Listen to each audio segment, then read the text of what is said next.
I'm Matt Handy, and you're listening to My Last Relapse. Okay, Dr. Shah. A lot of people are having medical issues around a very accessible drug that you can buy anywhere. You can buy it in smoke shops, you can buy it in gas stations, you can buy it at corner stores, and there's a lot of misinformation around what it is and why people can or should use it. And there's two, right? There's Kratom, and then there's the derivative of Kratom, I believe it is, which is 7-hydroxy. Mm-hmm. What do you know about those two things? So Kratom in its base form is an old medicinal plant from Southeast Asia. It's been used for thousands of years, right, to help out with pain relief, energy, and basic overall health. It's usually like in a tea extract that they use in like small like milligram increments. Yeah. The active form of that is 7-hydroxymitragynine. That is highly addictive and a highly, highly concentrated form of what you're normally getting in the tea leaf. So imagine the difference between going into Colombia, right, and going into the plants, right, or going into the jungle and chewing on a cocoa leaf, mm-hmm. right, versus getting an extract of that cocoa leaf, refining it down into cocaine, and then snorting it, right? That's okay. The difference between regular old Kratom versus the 7-hydroxy and the effects that you're getting from the two. Okay, so it's actually a concentrate of, it isn't a derivative, it's a concentrate. It's like the active ingredient of Kratom. So there's mitragynine and there's 7-hydroxymitragynine. Okay. And so they both exist as the alkaloid form inside of extracts from Kratom. But what's happened is that the companies that are out there have synthesized it down, almost in a, Breaking Bad type of situation where they're like, what's the most potent version of this that we can possibly get? And it's the 7-hydroxy. And that's what they're selling right now. And they're selling it in very interesting formulations and very interesting different derivatives of it. Mm-hmm. So some of them are in these gummy extracts. Some of them are in these liquid extracts. Some of them are in these tablet forms. And it will say a milligram dosing on it, but you'll have no idea what the purity of it is. Right. Because none of it is controlled. Okay. So as far as like FDA oversight, there is no standard as far as the way that you're packaging, the way that you're labeling, the way that you're doing any of that. No, none of those things, right? So they can label it whatever it is that they want to label it because it doesn't fall underneath FDA guidelines. Right. So some of the ones that they're getting right now are, they'll market some of them for energy.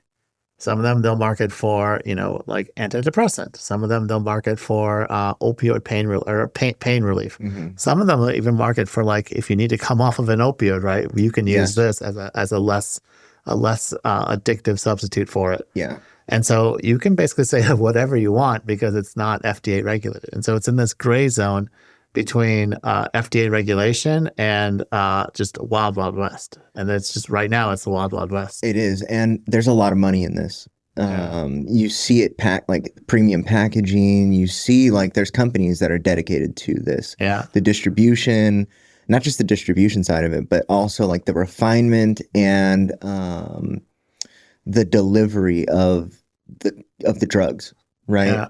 One of the things that I've definitely noticed is that it's the marketing around it seems to be pretty targeted towards people who don't know what's going on. Yeah, absolutely. Especially like when you see where it's marketed at. Yeah. Right. It's right next to the vape in the vape shop. Yeah. It's right next to the bubblegum flavored vape. Mm-hmm. And right next to it are these gummies for Kratom. And if you don't know what Kratom actually is, you may try it not knowing that it's really, really addictive. And it gets really addictive really quickly. Very. It's interesting. So I have experience personally with Kratom. Okay. Where when before I actually went to you guys, I was trying to figure out a way to lessen withdrawal symptoms, and I went into a smoke shop, not knowing what it was at all, trying to get something, a vape, and at this time, I'm just open about what's going on with me. And I told the guy that I was withdrawing and he said, hey, you can take this and it will severely dampen the withdrawal symptoms. Yeah. And I said, okay. And he had gel caps with powder he had liquid, like a liquid form of it, and then there was like bags of the actual powder. Okay. And they said you can take the shot of it, you can take the pills of it, or you can mix this into drinks, right? And then I asked him like, what is the typical person who's buying this looking for? And he was like, well, it's just relaxing, right? And then he said it's like kava, right? Mm. Like it's just relaxing, and people take the edge off, and it's non-narcotic, so people, it's like safe. So let's define what it means to be non-narcotic, Okay. right?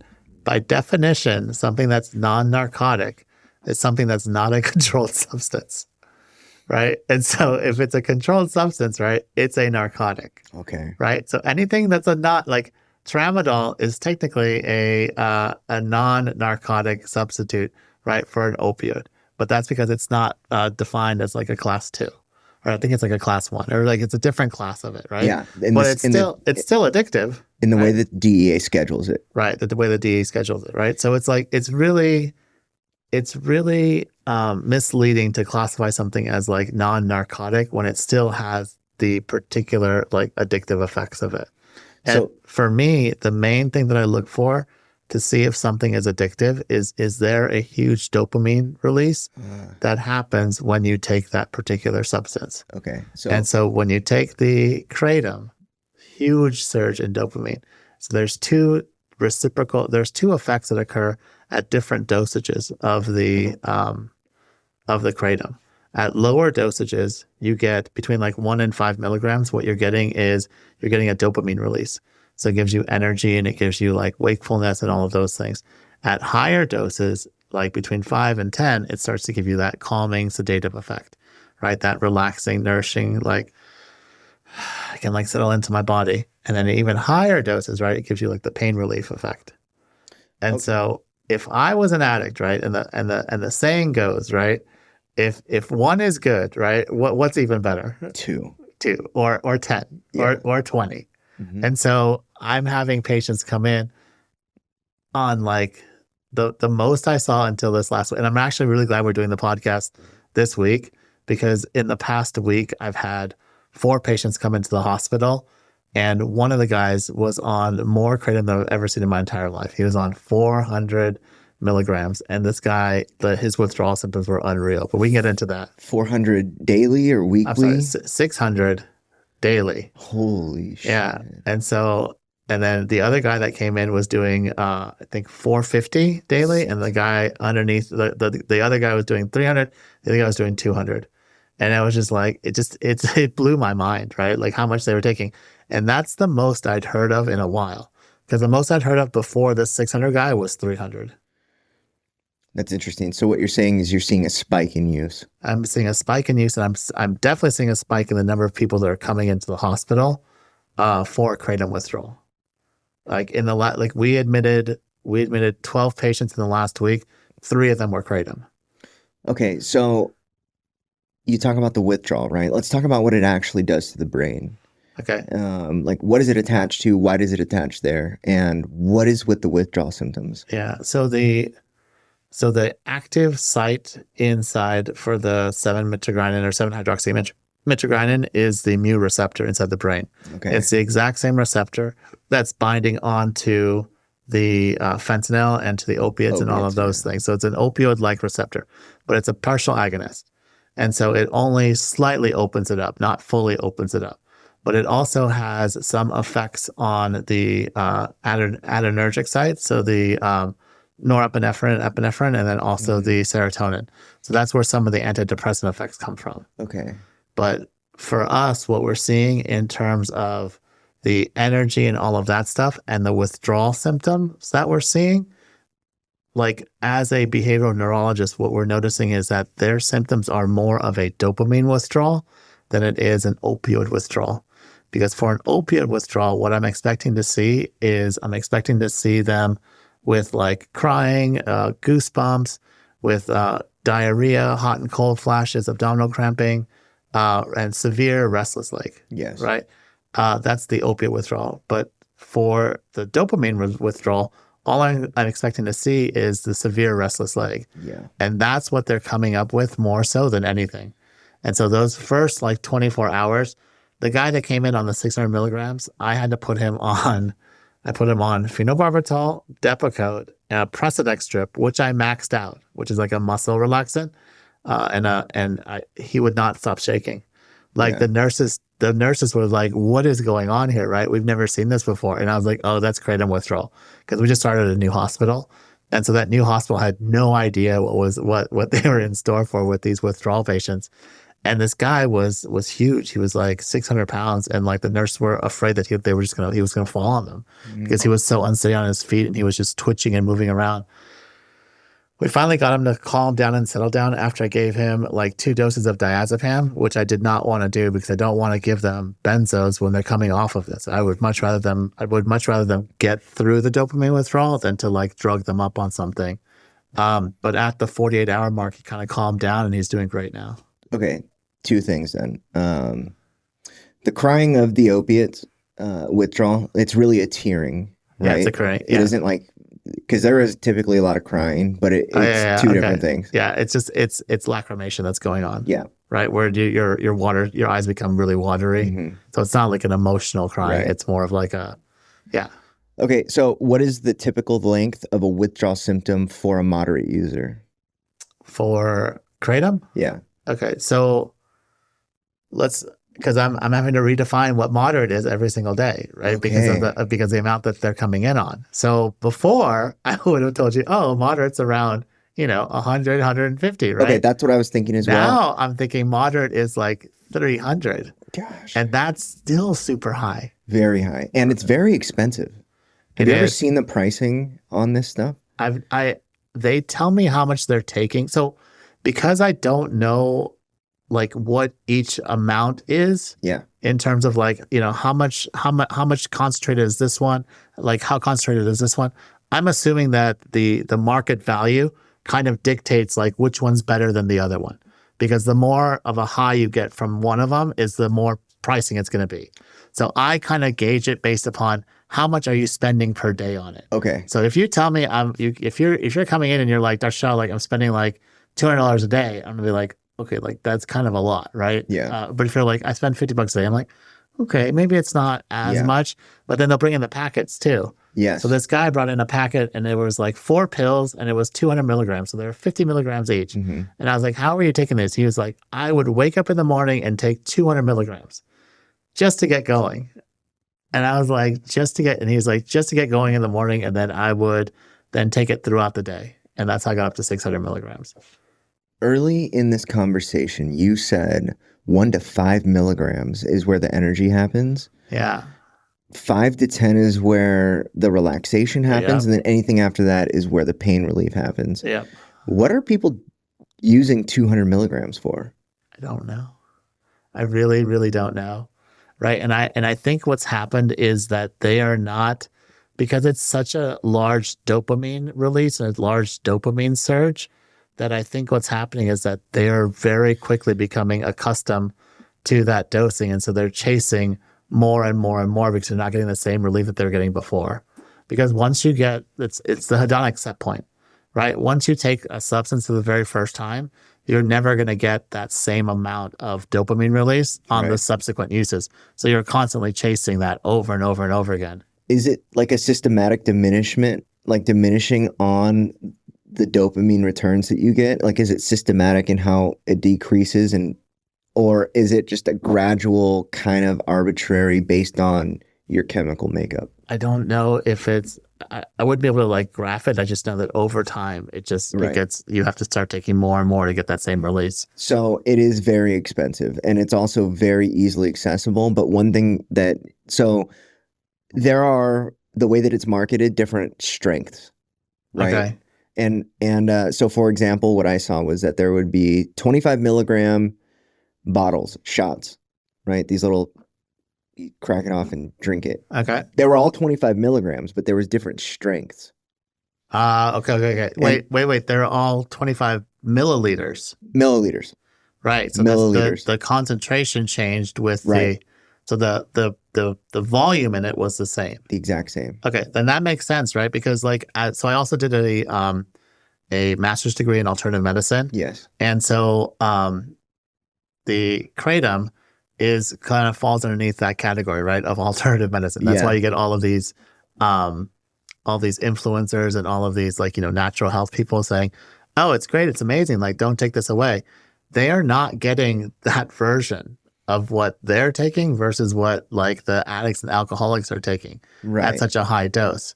Um, what I believe is happening is each time you harvest the kratom, right, at different times of the year, the amount of the extract that's in there is of different like Quality. quality and like caliber. Hmm. So like if you harvest it, it's like when is it in season, right? Right. When is it at the peak amount that's in there, So as far as the maturation of the plant, right?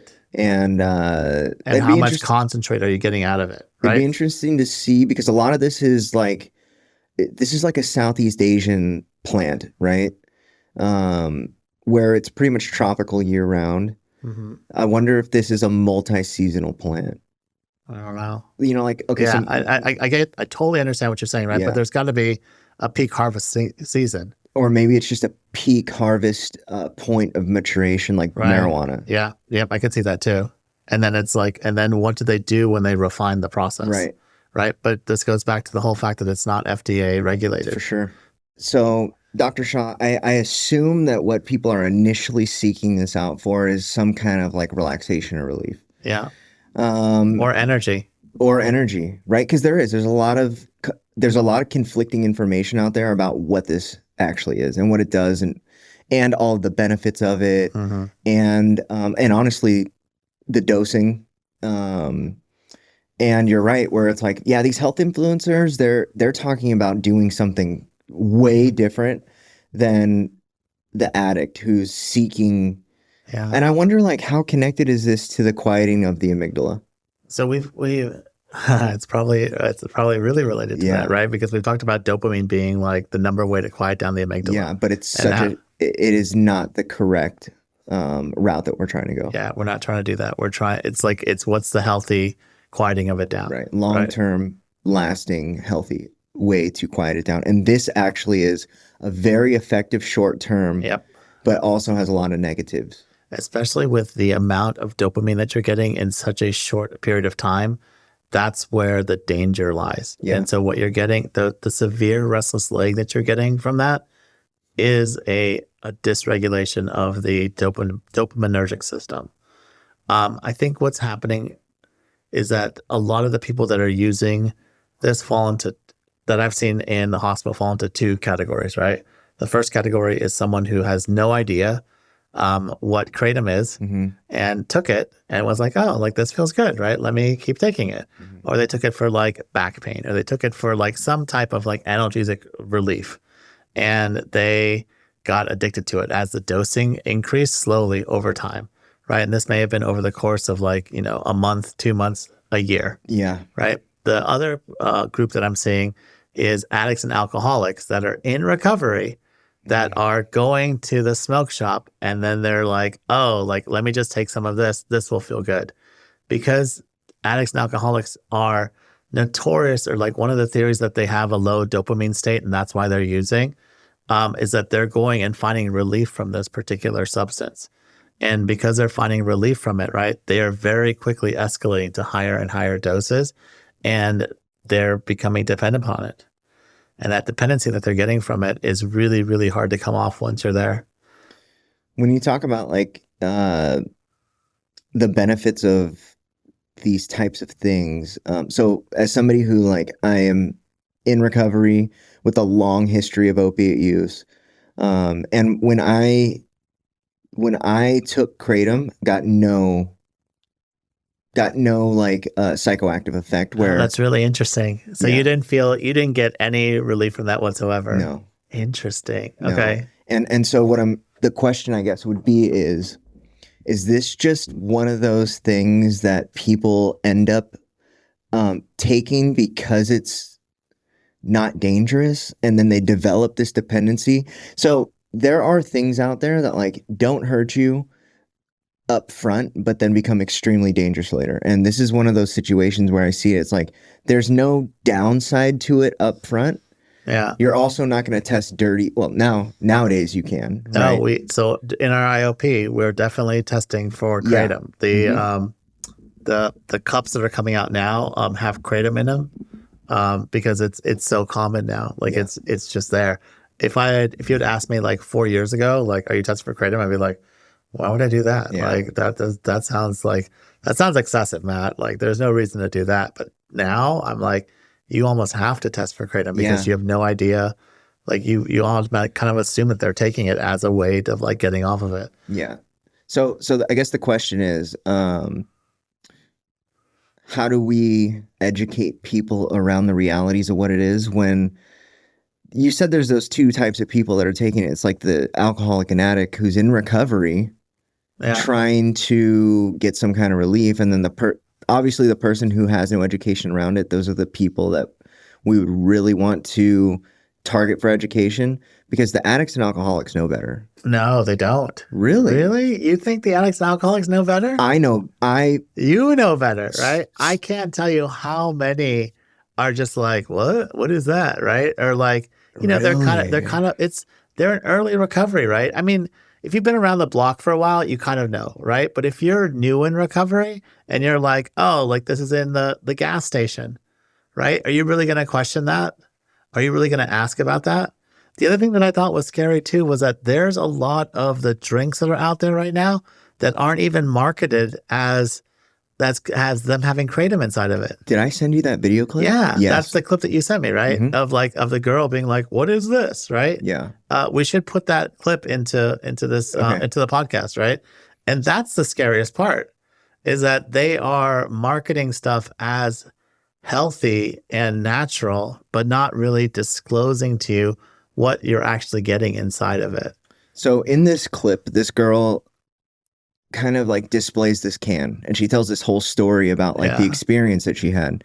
And what ended up happening was she had adverse effects from this drink. And then when she actually went and looked what was in it, it said kratom.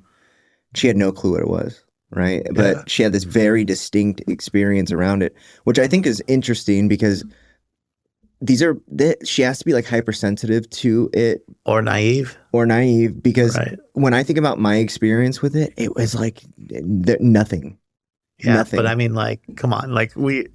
Based upon your history, Okay. right? Like, I mean, so I'm opiate naive to this point, Okay. right? Like that's never been part of my story, Okay. right? I've never taken an opiate before. I've never taken codeine before. Like for surgeries, nothing. Nothing. I think I had my wisdom teeth pulled out, and I think what they were using back then, I think it was still just like really strong benzos to like put people under, or like maybe propofol, right? So I've never had any opiates in my system, right? So like That's amazing. I'm actually like I'm gonna like I don't know what it's gonna be like, right? Like when Yeah. I take opiates for the first time, I'm hoping it'll be like when I'm like 60 or 70. Yeah. But like I don't know what kratom will do to me, right? Because I've never had that particular receptor like messed with, and so this girl may never have had the mu receptor opened up or like targeted or anything like that, or to get a flood of it.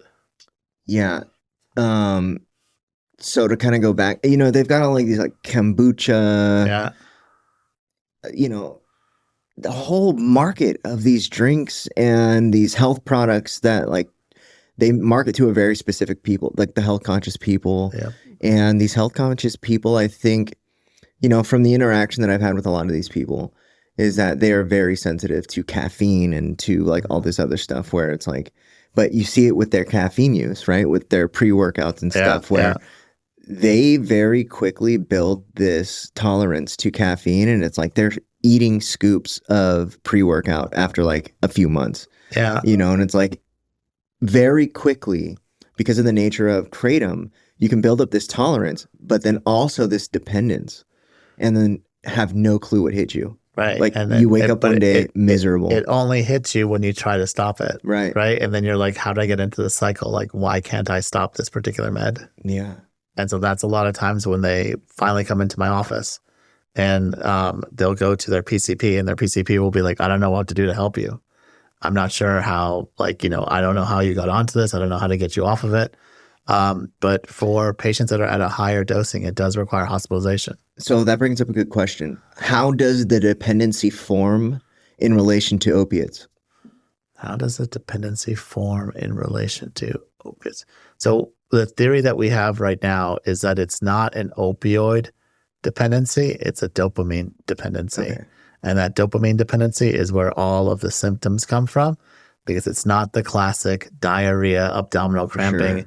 and all of those things. What you're classically seeing is the restlessness and the uneasiness and the inability to move. Okay. So is there a component of anxiety when they're coming off of it? Yeah, it's because they can't stop moving. Okay. Right. And so that goes back to the dopamine side of it.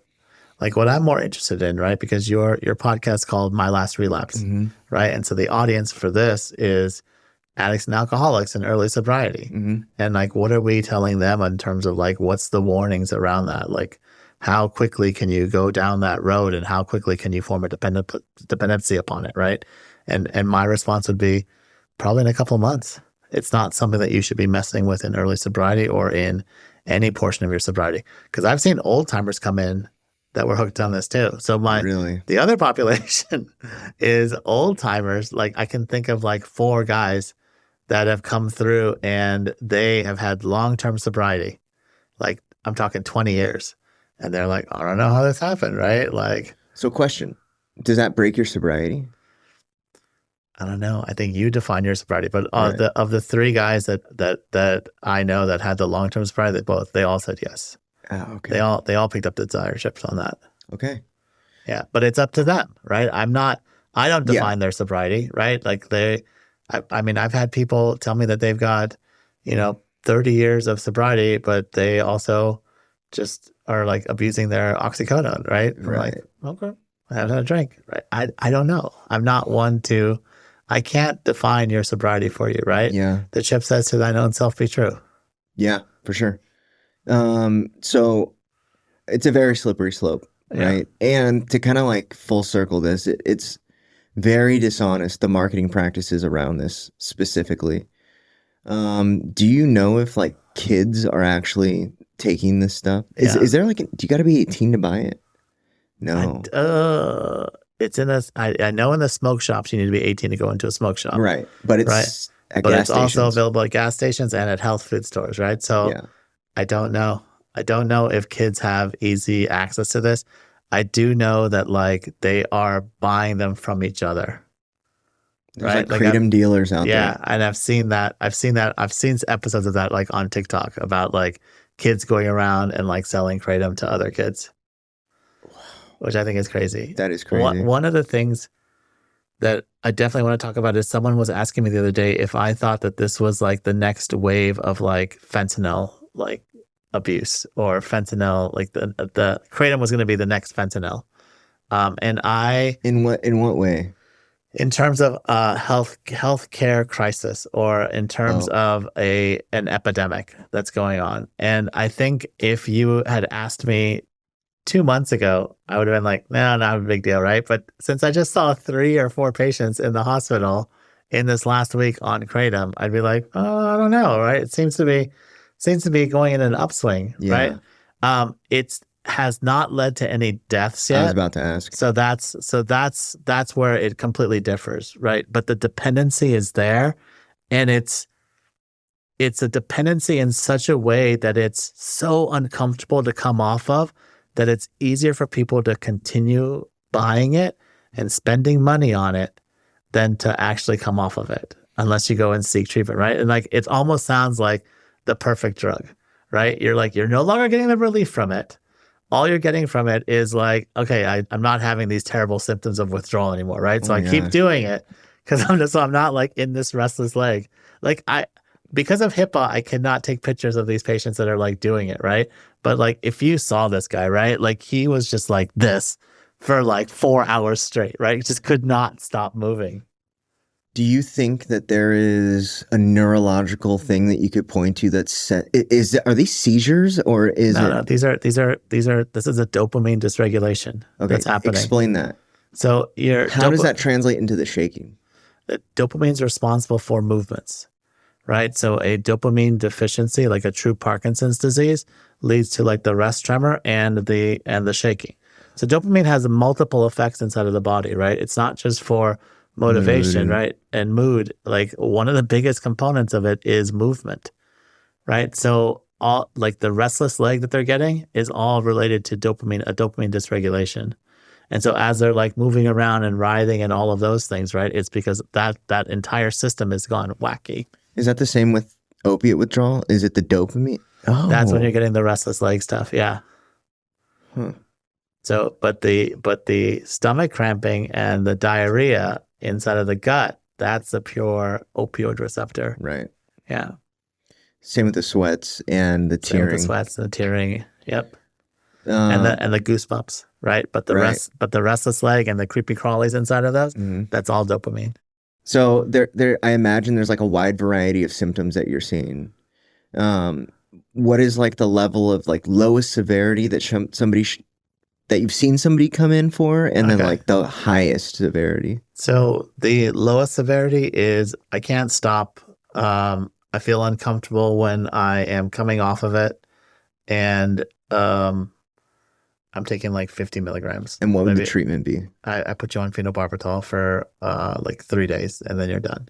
And And they're done. then they're done. Yeah. No, They might have some protracted withdrawals afterwards, but I'm trying my best not to put you on Suboxone yeah. for 3 days. But like I do put some patients on Suboxone for 3 days, but I'm trying my best not to treat you with something that I have to discharge you with, or that's something that's going to last a little bit longer. So I usually just do phenobarbital for 3 days and then do a 2 day, 2 or 3 day taper of Suboxone, right? While you're in the hospital. Suboxone for kratom. Yeah.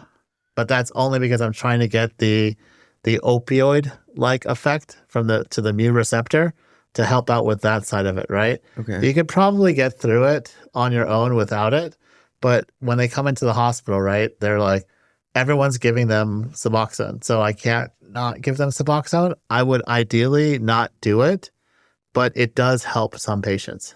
Well, I mean, Suboxone is really good at what it does. Yeah. Um, I mean, it's a long-acting mu opioid like right. receptor. So, I mean, I don't see why it wouldn't be an issue. It doesn't.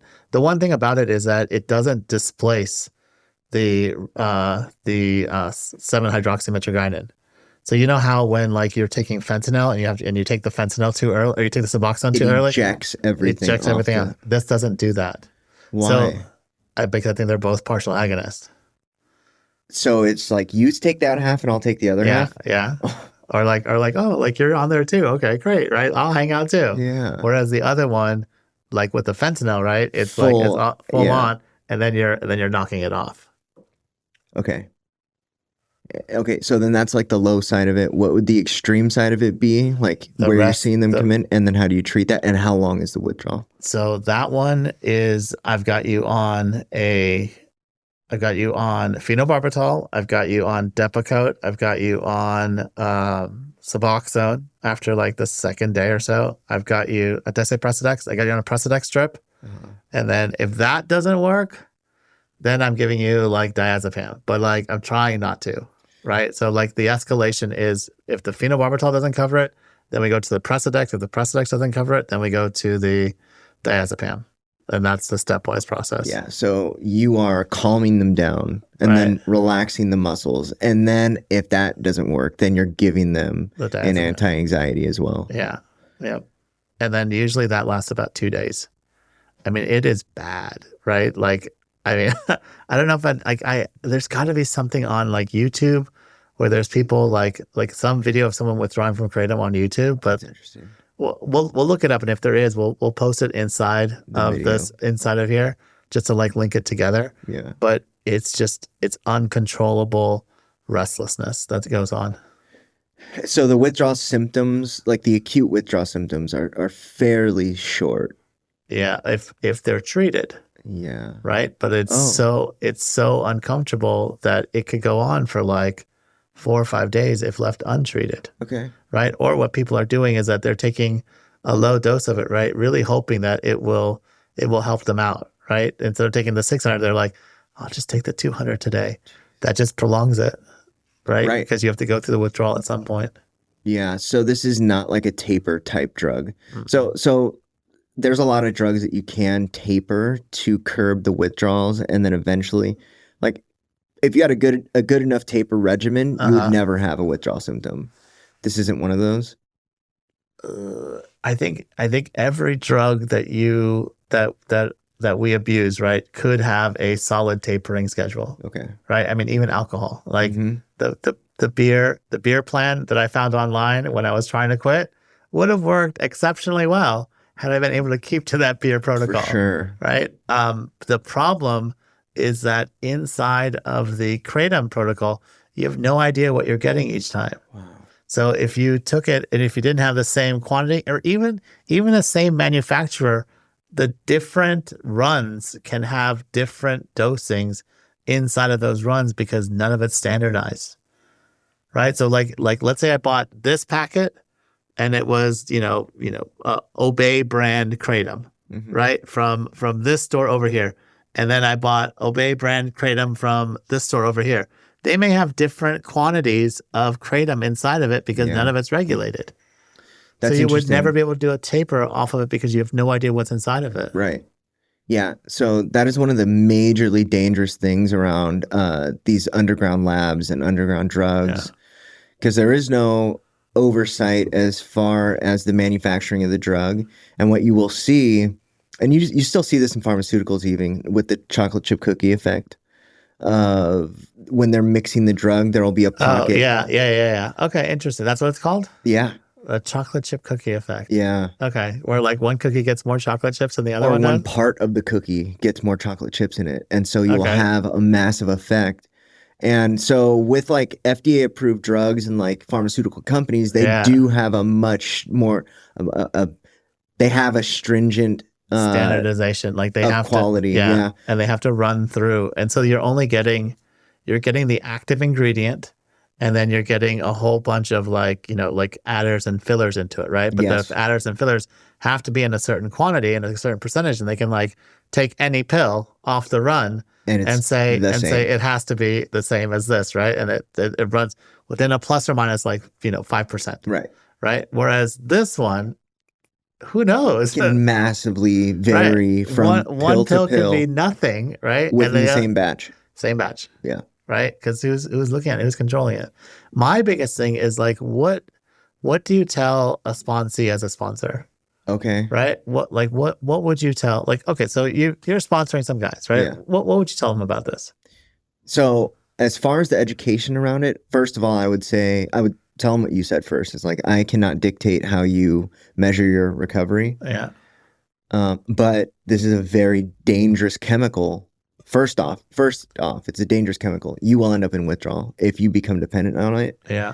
And if the idea is quality of life and to relieve yourself from yourself, like you get into the same you fall into the same traps of addiction with this drug as you do any other drug. You will Yes. have to feed that beast. Yeah.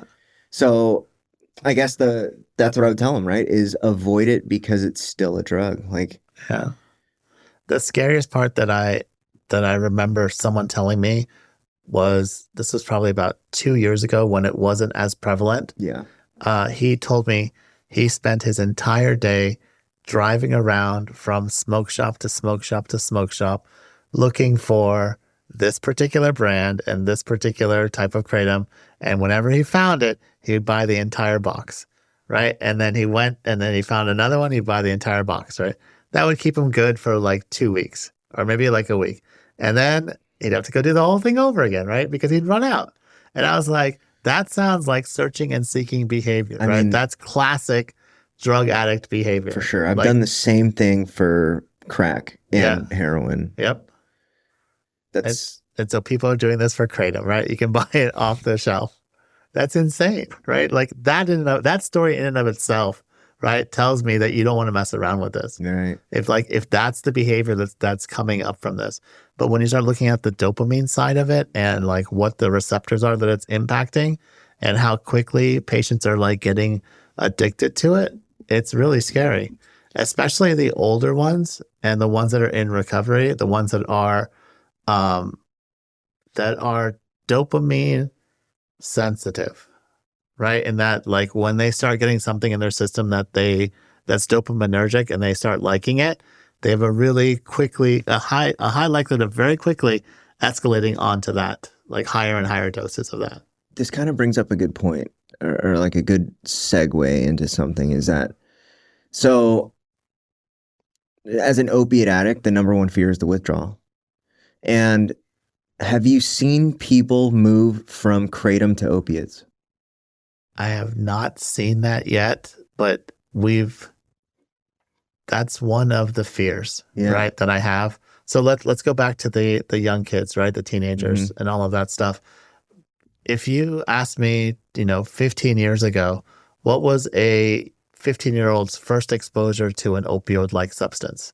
I would have been like, oh, like he got it from his parents' cabinet. Yeah. Because there were some oxys in the cabinet, and he was like, let me try this. Today, if you ask me, what's a young person's first exposure to an opioid-like substance that acts on the mu receptor? It's kratom, Kratom. right? Which is easily accessible from a smoke shop. So I've got these kids whose brains are still developing and still forming, and their first introduction to an opioid-like substance, which is a partial agonist to the mu receptor, they can buy at the smoke shop. That's pretty scary, right? So I don't know what the numbers are in terms of like moving from one to the other, but like, why would I expose a young kid to that this early on, right? And is it a gateway? I don't know, but it's scary to think about that being the first thing that they're exposed to. Are you aware of like legalities? And because I'm sure there's people outraged, right? Yeah. Have you heard like any So grumblings or I anything thought there about was supposed to be a ban on kratom.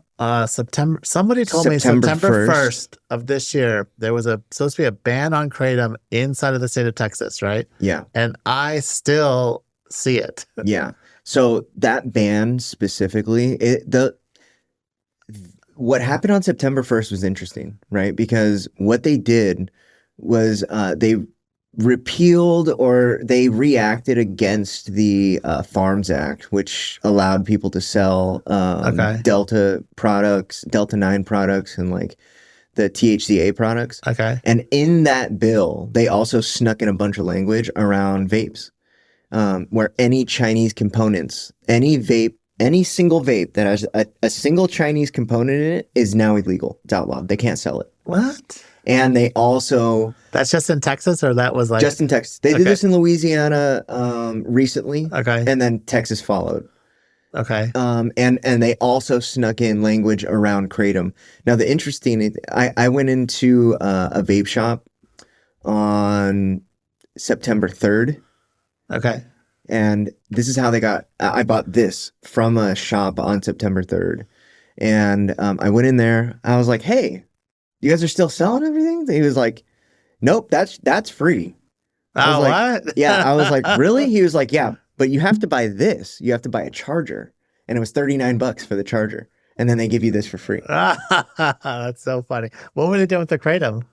It's still on I don't know how, I'm not buying kratom. Yeah. So I imagine it was still some kind of clever way for them to legally not sell it, but still make their money on it, The charger's $39. Like he literally handed me the charger to this, like a little wire like this, and said, this is $39 and this comes for free with it.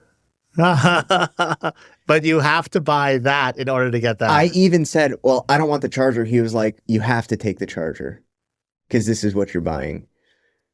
I was like, wow. So there's always a way around it, right? There's always some loophole, right? Like leave it to it's a money making machine, right? Yes. Like 3 years ago, there was barely any smoke shops in any part of town. And now I can't drive more than half a mile without seeing at least two of them. And the ones that have popped up are not just the smoke shops, right? But they're the ones that like sell smoke shops, Delta 9, and kratom inside of it. You know what's even crazier? So I'm from California. Smoke shops and head shops have been around since, they've always been around for me, right? Like the epidemic, the epicenter of the weed culture is in Northern California. Right. and we're talking about Haight-Ashbury in the 70s and stuff like that. And then I grew up in the 90s. There were smoke shops everywhere. As a matter of fact, there was a smoke shop down the street from my house when I was a kid that had my mom's name. And so I always remembered that place, Rhonda's Smoke Shop. Okay. But one of the nefarious things that we are seeing around these smoke shops is that this is where people go for all their drug paraphernalia. They're buying pipes, they're buying all kinds of stuff, right? Yep. And what that ultimately does to a community and like what that ultimately does to kids, because as a kid, there's like an allure to seeing these shops, right? Yeah. Like, I don't know if you had that experience or not. Yeah. But it was, so there was this one in Ocean Beach, California. It was called The Black, right? And that was like a legendary place. People go to San Diego and they'll like bring stickers back from The Black. And it's like this really cool shop and there's like glass pieces in there. But there was like a major allure and attraction to it because it's like a forbidden fruit, right? And so now you've got things in there that are extremely harmful to people, right? But extremely harmful to kids. Do you remember when cigarettes had to stop? Camel, what was the Camel? Joe Camel. Joe Camel. Yeah, remember when they had to like stop that? That's when I was smoking. I was smoking back then. Really? Yeah. What, you smoked Camels? Yeah, Camel Lights. Camel Lights. Yeah. I smoked Turkish Golds. They're Camels. How are you judging me? Because they were so much tastier. Okay. You know, like, it's like whatever your first love is, right? Is like what you just stick with. True. That's why they want to get you so early. Right. Yeah. So that's what I'm getting at is that it's so scary to know that like we have a generation of kids who are making these decisions and like these commitments to sobriety and chastity and like all this stuff. And now you can just easily access this stuff in a gas station. That was not a thing when I was a kid. Nope. As a matter of fact, I've got a gas station right down the street from my house, too. And when you walk in, the first thing, there's a glass case with Delta 9 and like THCA, Kratom, all kinds of pipes, not just weed pipes, but like all kinds of pipes. It's like these kids walk in, it's directly across the street from middle school. Yeah. Right, so it's just who massive exposure. Who are you marketing to? Yeah. Who are you marketing to? It's crazy. Thanks for listening to My Last Relapse. I'm Matt Handy, the founder of Harmony Grove Behavioral Health, Houston, Texas, where our mission is to provide compassionate, evidence-based care for anyone facing addiction, mental health challenges, and co-occurring disorders. Find out more at harmonygrovebh.com. Follow and subscribe to My Last Relapse on YouTube, Apple Podcasts, Spotify, and wherever you like to stream podcasts. Got a question for us? Leave a message or voicemail at mylastrelapse.com. If you're feeling overwhelmed or struggling, you don't have to face it alone. Reaching out for support is a sign of strength, and help is always available.